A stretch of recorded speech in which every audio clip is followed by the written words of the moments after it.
ನೋಡಿ ಸ್ನೇಹಿತರೆ, ಇದು ಇನ್ನೊಂದು JCB. ಇದು JCB 3DX ಬ್ಯಾಕ್ಹೋ ಲೋಡರ್. ಈ ಮಷಿನ್ ಮಾಡಲ್ ಬಂದುಬಿಟ್ಟು 2016 ಮಾಡಲು, 2016 ಮಾಡಲು, KA42 ರಿಜಿಸ್ಟ್ರೇಷನು.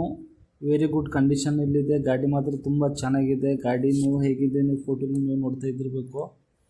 ಗಾಡಿ ಮಾಡಲ್ ನೀವು ನೋಡಿ ಒಂದ್ಸಲ ಸ್ಕ್ರೀನ್ ಮೇಲ್ಗಡೆ 2016 ಮಾಡಲು, ತುಂಬ ಗುಡ್ ಕಂಡೀಷನಲ್ಲಿದೆ. ಓನರ್ಶಿಪ್ ಬಗ್ಗೆ ನಾವು ಮಾತಾಡಬೇಕಾದ್ರೆ 3 ಓನರ್ ಆಗಿದ್ದಾರೆ. ತಗೊಳ್ಳೋರು 4ನೇ ಓನರು. ನೋಡಿರಿ ಸ್ನೇಹಿತರೆ, ನಿಮಗೆ ಓನರ್ ನಂಬರ್ ಬೇಕಾದರೆ ಈ ಗಾಡಿ ಮೇಲ್ಗಡೆ ಏಜೆಂಟ್ ಇದ್ದಾರೆ. ಏಜೆಂಟ್ ಹೆಸರು ಯೋಗೇಶ್ ಅಂತ. ಅವ್ರ ನಂಬರ್ ನಾನು ಈ ಸ್ಕ್ರೀನ್ ಮೇಲ್ಗಡೆ ಬರ್ತಾ ಇದೆಯಲ್ಲ, ಇದೇ ನಂಬರಿಗೆ ನೀವು ಒಂದ್ಸಲ ಕಾಲ್ ಮಾಡಿ ಅವರಿಗೆ. ಅವ್ರ ರೇಟು ಮತ್ತು ಡೀಟೇಲ್ಸು ಎಲ್ಲ ಹೇಳ್ತಾರೆ. ಗಾಡಿ ಲೊಕೇಶನು, ರೇಟ್ ಬಗ್ಗೆ, ವೆಹಿಕಲ್ ಡಾಕ್ಯುಮೆಂಟ್ಸ್ ಬಗ್ಗೆ. ಗಾಡಿ ಗುಡ್ ಕಂಡೀಷನಲ್ಲಿದೆ. ಗಾಡಿ ನೋಡಿ ಸ್ನೇಹಿತರೆ, tyre condition, front tyre, back tyre, ಗಾಡಿ ಹೇಗಿದೆ ಅಂತ ಫೋನ್ ಮಾಡಿ ಮಾತಾಡಿ. ನಂಬರ್ ಹಾಕಿರ್ತೀನಿ ನೋಡಿ. ಯೋಗೇಶ್ ಸರ್ ಅಂತ ಕಿಸಿದ್ದಾರೆ, ಫೋನ್ ಮಾಡಿ ಮಾತಾಡಿ.